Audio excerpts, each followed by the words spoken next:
فرمایا گیا کہ مجنو جس کا اصل نام قیس تھا، یہ امام حسن مجتبی رضی اللہ تعالی عنہ کے دور میں موجود تھا۔ جب امام حسن رضی اللہ تعالی عنہ نے حضرت امیر معاویہ رضی اللہ تعالی عنہ کو اپنی خلافت دے دی، ایک مرتبہ امام حسن رضی اللہ تعالی عنہ ایک راستے سے گزر رہے تھے، وہیں راستے کے کنارے قیس دیوانوں کی طرح چپ چاپ بیٹھا ہوا تھا۔ آپ نے قیس کے قریب جا کر کہا کہ قیس مجھے یہ بتاؤ، میں نے جو خلافت جناب امیر معاویہ کو دے دی، کیا میں نے یہ صحیح فیصلہ کیا ہے؟ قیس امام حسن مجتبی کی اس بات کو سن کر کچھ دیر تک خاموش بیٹھا رہا اور اس کے بعد اپنے سر کو اٹھا کر کہتا ہے، حضور مجھے تو خلافت کی اصل حقدار میری لیلا معلوم دیتی ہے۔ اللہ اکبر۔ امام حسن نے جب یہ سنا، آپ نے فرمایا لگتا ہے تو مجنون ہو گیا ہے، یعنی دیوانہ ہو گیا ہے۔ فرمایا گیا وہ جس کا نام قیس تھا، امام حسن مجتبی نے اپنی زبان سے اس ایک بار مجنون کہہ کر پکارا، پھر قیامت تک کے لیے وہ مجنون کے نام سے مشہور ہو گیا۔ آج لوگ قیس کے نام سے اسے نہیں پہچانتے، بلکہ پہچانتے ہیں تو مجنون کے نام سے پہچانتے ہیں۔ ایک مرتبہ بادشاہ وقت نے لیلا کو اپنے دربار میں بلایا، یہ کہہ کر کہ میں دیکھنا چاہتا ہوں آخر وہ لیلا کتنی حسین و جمیل ہے جس نے ایک شہزادے کو اپنا عاشق بنا رکھا ہے، دیوانہ بنا رکھا ہے۔ فرمایا گیا کہ جب لیلا کو اس کے دربار میں حاضر کیا گیا، بادشاہ وقت نے لیلا کی طرف دیکھا، دیکھ کر کہنے لگا یہ لیلا ہے، اس سے زیادہ خوبصورت تو میرے محل میں لونڈیاں موجود ہیں، آخر اس لیلا میں ایسا کیا ہے کہ اس نے شہزادے کو دیوانہ کر رکھا ہے؟ جب لیلا نے سنا تو کہنے لگی بادشاہ سلامت، آپ مجھے اپنی نگاہوں سے دیکھ رہے ہیں، اس لیے آپ کو مجھ میں کچھ بھی نظر نہیں آتا۔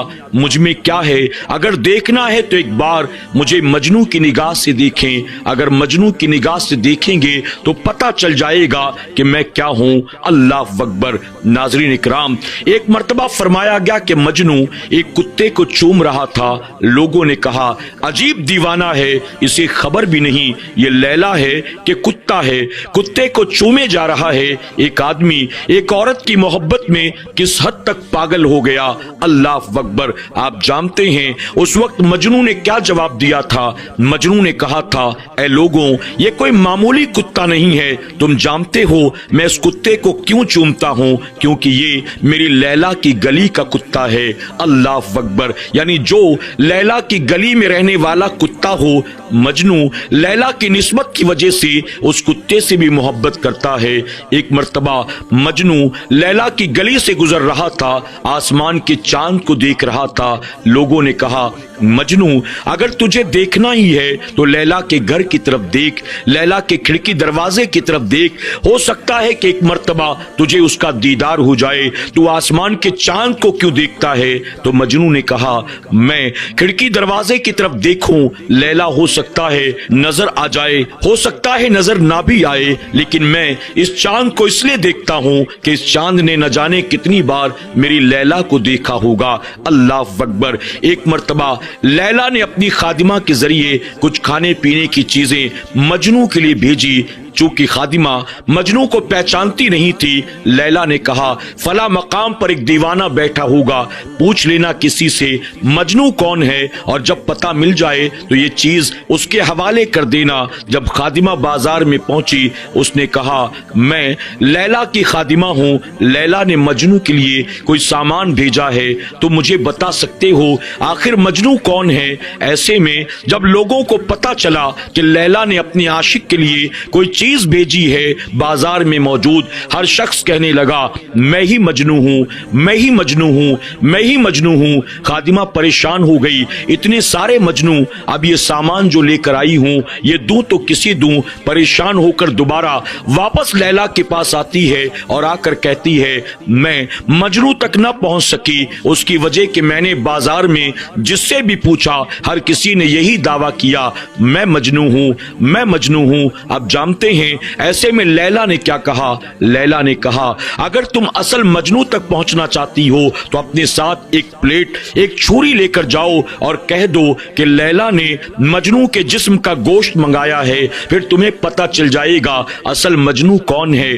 خادمہ دوبارہ بازار میں آتی ہے، آ کر کہتی ہے لیلا نے مجنو کے جسم کے گوشت کا ٹکڑا منگایا ہے، کیا مجھے بتا سکتے ہو مجنو کہاں ہے؟ اب وہ لوگ جو مجنو بنے بیٹھے تھے سب کے سب کہتے ہیں وہ فلاں آدمی مجنو ہے، وہ فلاں جو بیٹھا ہے وہ مجنو ہے۔ اس طرح سے خادمہ مجنو تک پہنچ گئی اور امتحان لینے کے لیے مجنو سے بھی کہتی ہے لیلا نے تیرے جسم کا ٹکڑا منگایا ہے، کیا تو دینے کے لیے تیار ہے؟ فرمایا گیا کہ مجنو نے فوراً اس خادمہ کے ہاتھ سے چھری کو لیا اور اپنے جسم کا ایک گوشت کا ٹکڑا کاٹ کر پلیٹ کے اندر رکھ دیا اور اس کے بعد جسم کے دوسرے حصے سے گوشت کا ایک ٹکڑا کاٹنے لگا، پھر تیسرے حصے سے ایک گوشت کا ٹکڑا کاٹنے لگا۔ خادمہ نے کہا لیلا نے جسم کے گوشت کا ایک ٹکڑا منگایا ہے، تم آخر پورے جسم کو کاٹنے پر کیوں آمادہ ہو گئے؟ ایسے میں مجنو نے کہا لیلا نے گوشت کا ٹکڑا منگایا ہے، لیکن لیلا نے یہ نہیں کہا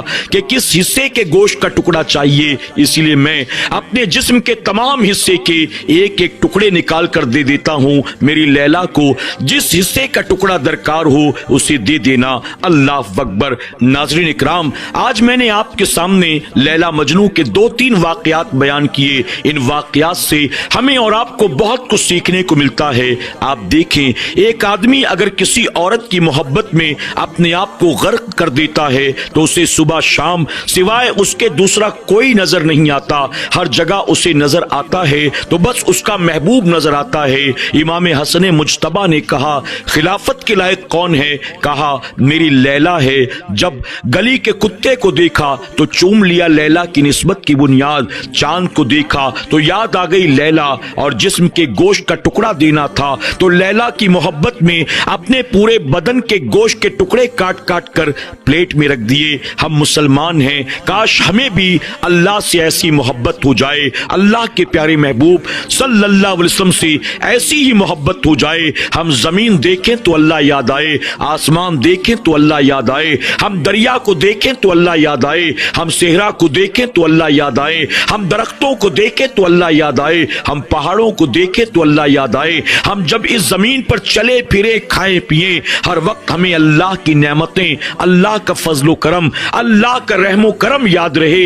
اگر دل میں واقعی وہی محبت پیدا ہو جائے جو محبت حقیقت میں ہونی چاہیے، تو اللہ تبارک تعالیٰ دونوں جہان کی کامیابی اور دونوں جہان کی برکتیں ہمیں اور آپ کو عطا فرمائے گا۔ ایسی کہانیوں سے اللہ ہمیں سبق حاصل کرنے، اپنی دنیا اور آخرت کو سنوارنے کی توفیق عطا فرمائے۔ آمین یا رب العالمین۔